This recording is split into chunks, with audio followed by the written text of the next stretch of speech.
മുണ്ടക്കയം തേക്കടി പാതയാണ്. ഇത് മുണ്ടക്കയം എന്നുള്ള താഴ്വാരമാണ്. പണ്ട് ഇതിൻ്റെ അടിവാരങ്ങളിലെല്ലാം റബ്ബർ തോട്ടങ്ങളായിരുന്നു. റീപ്ലാന്റ് ചെയ്തിരിക്കുകയാണ്.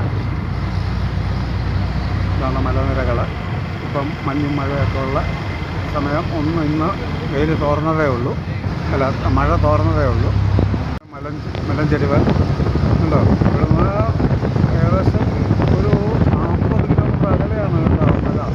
ഇതിൻ്റെ അടിവാരത്തിലേക്ക് അടിവാരത്തോടെ കയറി ഒന്നും പോകാൻ പറ്റില്ല. അതങ്ങനെ കയറാൻ പറ്റില്ല. ഇവിടെ ഒന്ന് ഒരു ചെറിയൊരു ടൗൺഷിപ്പുണ്ട്. അവിടെ നിന്നാണ് മലയിലേക്ക് ചെല്ലേണ്ടത് കേട്ടോ.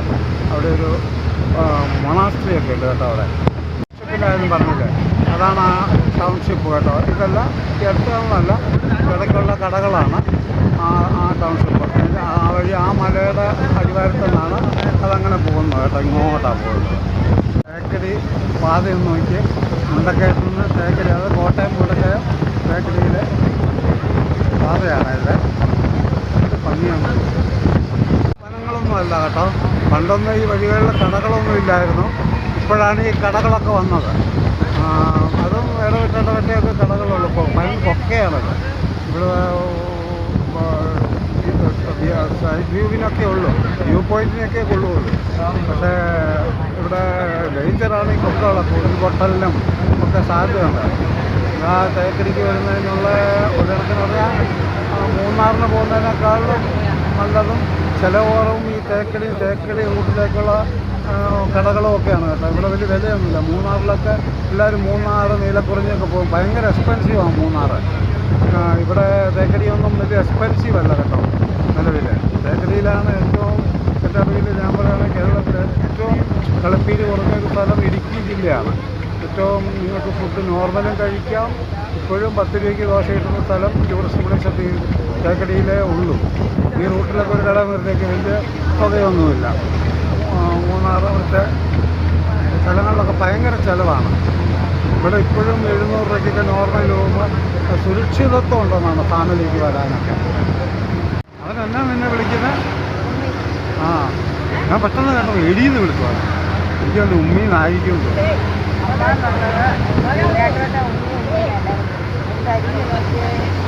എങ്ങനെയുണ്ട് കുമളി റൂട്ട്?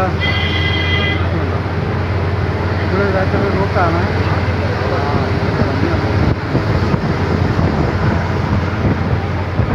വെള്ളച്ചാട്ടം കണ്ടോ? വെള്ളച്ചാട്ടമാണ്.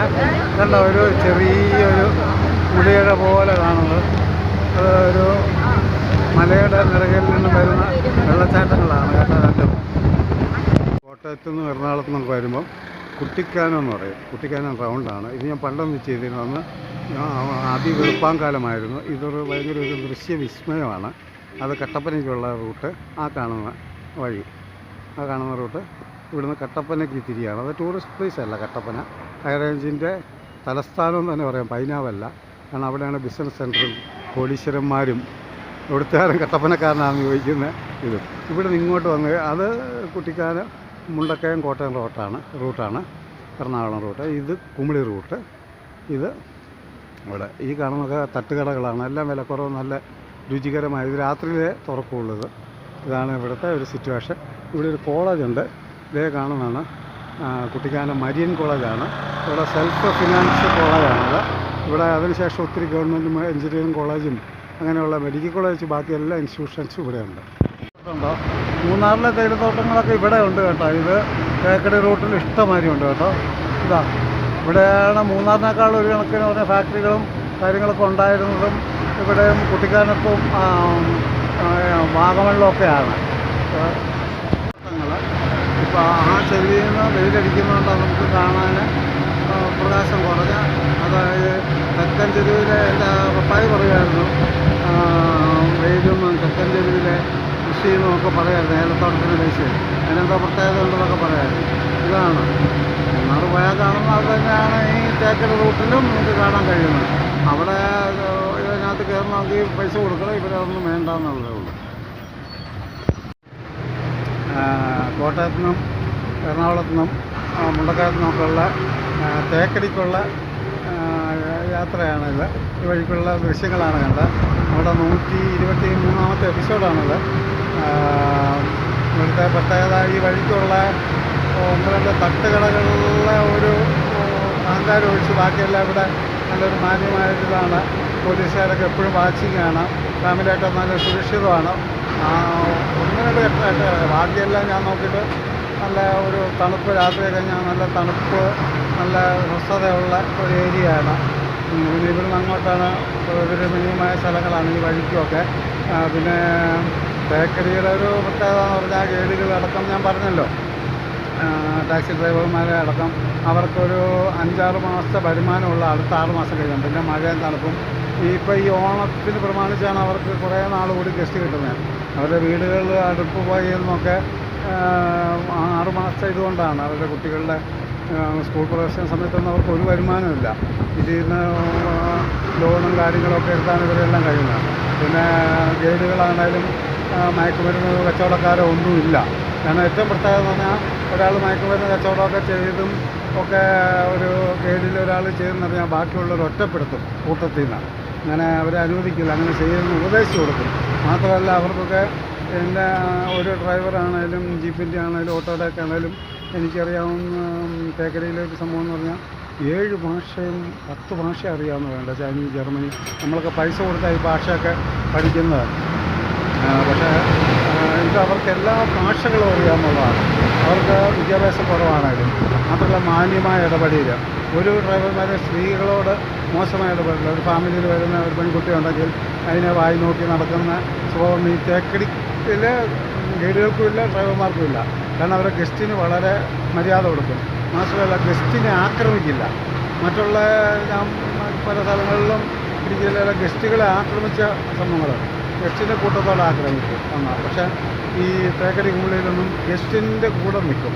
ഗസ്റ്റിന് തെറ്റ് പറ്റിയാൽ പോലും ഉപദേശിച്ച് ഒരു വാണയും കൊടുത്ത് വിടത്തേ ഉള്ളൂ. ഇന്നുവരെ പണ്ടൊക്കെ 15 കൊല്ലം മുമ്പ് 18 കൊല്ലം മുമ്പ് ബിയർ കുപ്പി റോഡിൽ തല്ലി പൊട്ടിച്ചതിന് ഒരു പാലക്കാരൊരു വണ്ടിക്കാർക്ക് തടി കൊടുത്തതല്ലാതെ മാർ റോഡില്ല, തേക്കടി കവലയിൽ അല്ലാതെ ഇവരാരും തല്ലില്ല. കാരണം അവർ സംരക്ഷിക്കും. പിന്നെ അങ്ങനെയൊക്കെ ഒരുപാട് ഗുണങ്ങളുള്ള ഇടമേലാണ്. പിന്നെ ഇവിടെയാണ് ഞാൻ നോക്കിയിട്ട് കേരളത്തിൽ ഏറ്റവും കുറവ് 500 രൂപ തൊട്ട് 300 രൂപ തൊട്ട് 1500, 5000, 15000, 30,000 രൂപയുടെ റൂമുണ്ട്. അതായത് ഒരു 1000 രൂപയുടെ ഒരു ഫാമിലിക്ക് താമസിക്കുന്ന ശരാശരി റൂം ഇവിടെ കിട്ടുള്ളൂ. ഞാൻ ഒരിക്കലും മൂന്നാറിൽ നിന്ന് ഇവിടെ തിരുവനന്തപുരത്ത് വന്ന എല്ലാ മിലിറ്ററിക്കാരും പോലീസുകാരുമാണ്. ഇവിടെ ഞാൻ 1000 രൂപയ്ക്ക് നല്ല ഒന്നൊന്നര റൂം കിട്ടും. മൂന്നാറിലേക്ക് ഞാൻ കെയർ ഓഫിൽ പറഞ്ഞു വിട്ടു. അവിടെ ഇപ്പോൾ 1600 രൂപയ്ക്ക് അവർ കൊടുത്ത ലയമാണ്, എസ്റ്റേറ്റ് ലയം. ഞാൻ മൂന്നാറിനെ കുറ്റം പറയാനുള്ളതാണ്. അപ്പോൾ അങ്ങനെയുള്ള കാര്യങ്ങളൊക്കെ ഉണ്ട്. അതുകൊണ്ട് ഇങ്ങോട്ട് എല്ലാവരും വരണം. ഇവിടെയുള്ള ചില റിസോർട്ടിലെ മാനേജർമാർ മൂന്നാറും തിരുവനന്തപുരമൊക്കെ ബേസ് ചെയ്ത് വെളിയിൽ നിന്ന് വരുന്ന മാനേജർമാർ എൻ്റെ അറിവിൽ ശ്രദ്ധയിൽപ്പെട്ടിട്ടുണ്ട്. അവരിവിടെ വരുന്ന എൻ്റെ ഗസ്റ്റിനെ, എൻ്റെ ഗസ്റ്റല്ല, ഞാൻ കമ്മീഷന് വേണ്ടിയല്ല, മൂന്നാറാണ് നല്ലത്, തേക്കടി കൊള്ളില്ല എന്ന് പറയുന്നൊരു പ്രവണതയുണ്ട്. അവർ കുമ്മിളിക്കാരല്ലല്ലോ. അവർക്ക് ഇവിടുത്തെ ജീവിതം മുടക്കരുത്. നിങ്ങൾ വെളിയിൽ നിന്ന് വന്ന് നിങ്ങൾ മൂന്നാറിൽ പോയാൽ നിങ്ങൾക്ക് 1000 രൂപ ഓവർ പൈസ മേടിച്ച് കൊടുത്താൽ നിങ്ങൾക്ക് കമ്മീഷൻ കിട്ടുമായിരിക്കും. പക്ഷേ ഇവിടുത്തെ ജനങ്ങൾ അത്രയൊന്നും പിരിഞ്ഞൊന്നും ജീവിക്കുന്നവരല്ല. മൂന്നാറിൽ ഇവിടുന്ന് എന്നിട്ട് അവർ ഈ പട്ടാളം പോലീസുകാർ അവിടെ പോയിട്ട് ഒരു മൂന്നാറിലെല്ലാം ഏറ്റെന്ന് പറഞ്ഞ് വിളിച്ചാൽ അവിടുത്തെ ഒരു പോലീസുകാരെ മുങ്ങിക്കളഞ്ഞു. അയാൾക്ക് ജീപ്പുണ്ടെന്ന് പറഞ്ഞു. പക്ഷേ അവർക്ക് 3 ജീപ്പ് വിളിക്കേണ്ടി വന്നു. 2000 രൂപ വെറും ഒരു കുഞ്ഞു കയറ്റക്കാരാണ്. ഇവിടെ വന്നിരുന്നെങ്കിൽ അത് ഫ്രീ ആയിട്ട് നമുക്ക് ഒരു ജീപ്പുണ്ടെങ്കിൽ ഒട്ടത്തലമേട് കയറാവുന്ന സംഭവം ഇങ്ങനെയൊക്കെ ചെയ്തു. അങ്ങനെയൊക്കെ അവരിവിടെ വന്നപ്പോഴാണ് അവിടെ പറ്റിയ കളിപ്പറിയുന്നത്. എന്നിട്ട് ഇവിടെ തെണ്ടി തിരിഞ്ഞ് വന്നു ലാസ്റ്റ്. എല്ലാ സൗകര്യം അവരിലുണ്ടായിരുന്ന തുച്ഛമായ പൈസയ്ക്ക് ഞാൻ ചെയ്തു കൊടുത്തു. അങ്ങനെയൊക്കെ ഉണ്ട്. എല്ലാവർക്കും തേക്കടിയിലേക്ക് സ്വാഗതം. ഇതൊക്കെ ഞാൻ ചുമ്മാ പറയുന്നതല്ല, നിങ്ങളുടെ അനുഭവത്തിൽ നിന്ന് നിങ്ങളുടെ ഒരു റൂം എടുത്താലും ഒക്കെ ഉള്ള സുരക്ഷിതവും ഫുഡിൻ്റെ ഹൈ ക്ലാസ് ഫുഡുണ്ട്. എന്നാലും ഇവർ ഇപ്പോഴും 10 രൂപയ്ക്ക് ഇഡ്ഡലിയും ദോശയൊക്കെ കിട്ടുന്ന സ്ഥലം ഇപ്പോഴും ഇവിടെയുണ്ട്. പിന്നെ എനിക്ക് തോന്നുന്നു തിരുവനന്തപുരത്തൊക്കെ ഉള്ളൂ ഒരു റേറ്റ് കുറച്ച് കിട്ടുന്നതെന്ന് തോന്നുന്നു. നന്ദി, നമസ്കാരം. അടുത്ത എപ്പിസോഡിൽ കാണാം.